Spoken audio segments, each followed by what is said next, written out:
Goedenavond, welkom bij Omroep Zeeland op deze eerste kerstdag. Het nieuws vandaag in Zeeland.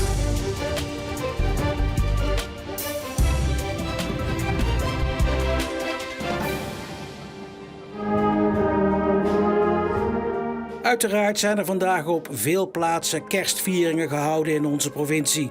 Zo ook in Filipijnen. Daar werd het een bijzondere viering. De Rooms-Katholieke Kerk staat te koop en het zou dus zomaar kunnen dat het de laatste keer is dat er kerst gevierd wordt in de Onze Lieve Vrouw Hemelvaartkerk in Filipijnen. Er is een koper, een serieuze koper. En nu is de procedure tussen de gemeente en de koper die is gaande. En zo'n procedure kan nog wel even duren. Zelfs mensen die er verstand van hebben, die weten totaal niet wanneer de verkoop er is. En tot zolang de kerk ons eigendom is, zullen wij hier de activiteiten blijven doen. Veel parochianen hebben warme herinneringen aan hun kerk. Hij staat op de nominatie om verkocht te worden. Doet dat pijn? Ja, dat doet heel veel pijn. Natuurlijk. We hebben het meegemaakt in Sluiskil natuurlijk. Dat we natuurlijk als eerste de kerk moeten missen. Het is jammer dat het weggaat. Ook de fanfare treurt. De kerstviering is voor hun een jaarlijkse traditie. Hoe moet dat nou als dat straks niet meer zou kunnen? Misschien in het dorpshuis, maar dan heb je niet diezelfde entourage. Dus ik heb geen idee wat we dan gaan doen.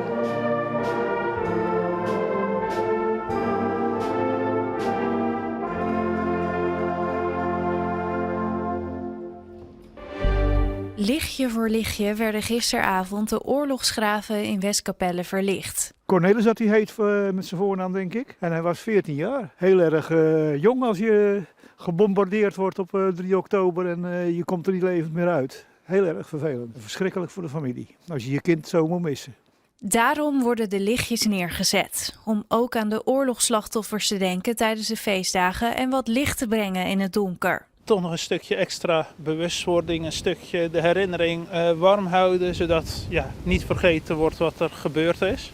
Het is het 3e jaar dat de lichtjes in Westkapelle schijnen. De organisatie merkt dat er steeds meer mensen bij willen zijn. Dat breidt steeds uit. En ik denk ook dat het komt door toch wel wat engere tijd die we momenteel beleven. Dat mensen ook zeggen, ja, dan moeten we toch nog eens een keer gaan kijken. Of we moeten eraan meedoen. Dat is best indrukwekkend eigenlijk. En vanaf de vuurtoren kun je nu goed zien hoe de graven lichtpuntjes zijn geworden in het donker. De rechtbank is een plek waar je liever niet komt, zeker als kind niet. Maar soms is het nodig, bijvoorbeeld als een rechter wil weten wat het kind wil in een echtscheidingszaak. Dat gebeurde tot voor kort bij kinderen vanaf 12 jaar, maar nu is dat vanaf 8 jaar. Uit onderzoeken bleek dat vanaf 8 jaar kinderen goed in staat zijn om voor's en tegens te benoemen en om echt met een mening te komen. Dus vandaar dat de leeftijdsgrens eigenlijk naar beneden is gegaan, naar 8 jaar. Dus als je ouders uit elkaar gaan, maar ook als er bijvoorbeeld een ondertoezichtstelling of zelfs een uithuisplaatsing komt, dan mag jij je mening geven. Om de sfeer bij zo'n kindgesprek zo informeel mogelijk te houden, heeft kinderrechter Suzanne Tempel geen toga aan. Ook moet de ruimte kindvriendelijk zijn, al klinkt dat gezelliger dan het is. Nou, wij praten eigenlijk met kinderen tussen de 8 en de 18. Dus je bent eigenlijk ook op zoek naar een ruimte die bij iedereen past wat dat betreft. Dus hij is inderdaad wat neutraler.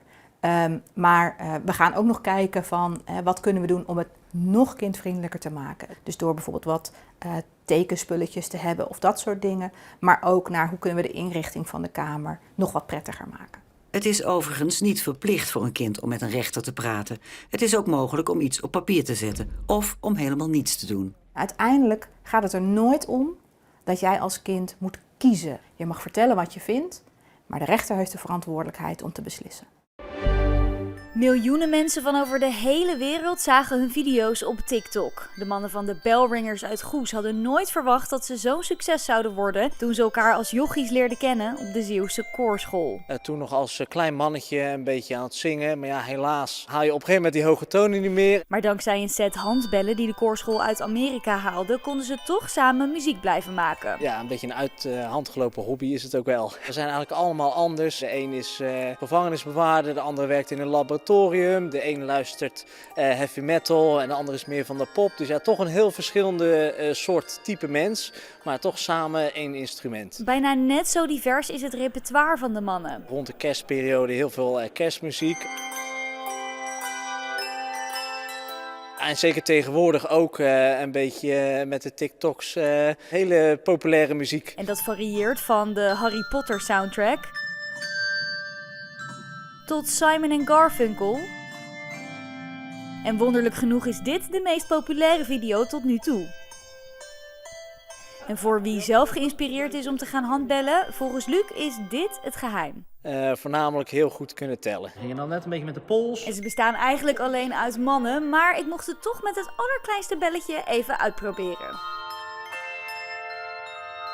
Nou ja, ik zie al de eerste vrouwelijke lied.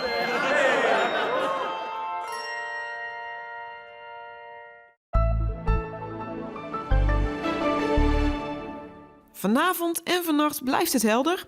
Het koelt af naar zo'n 1 tot 4 graden onder nul en er staat een matige noordoostwind, wat de gevoelstemperatuur vannacht en morgenochtend vroeg zeer laag maakt.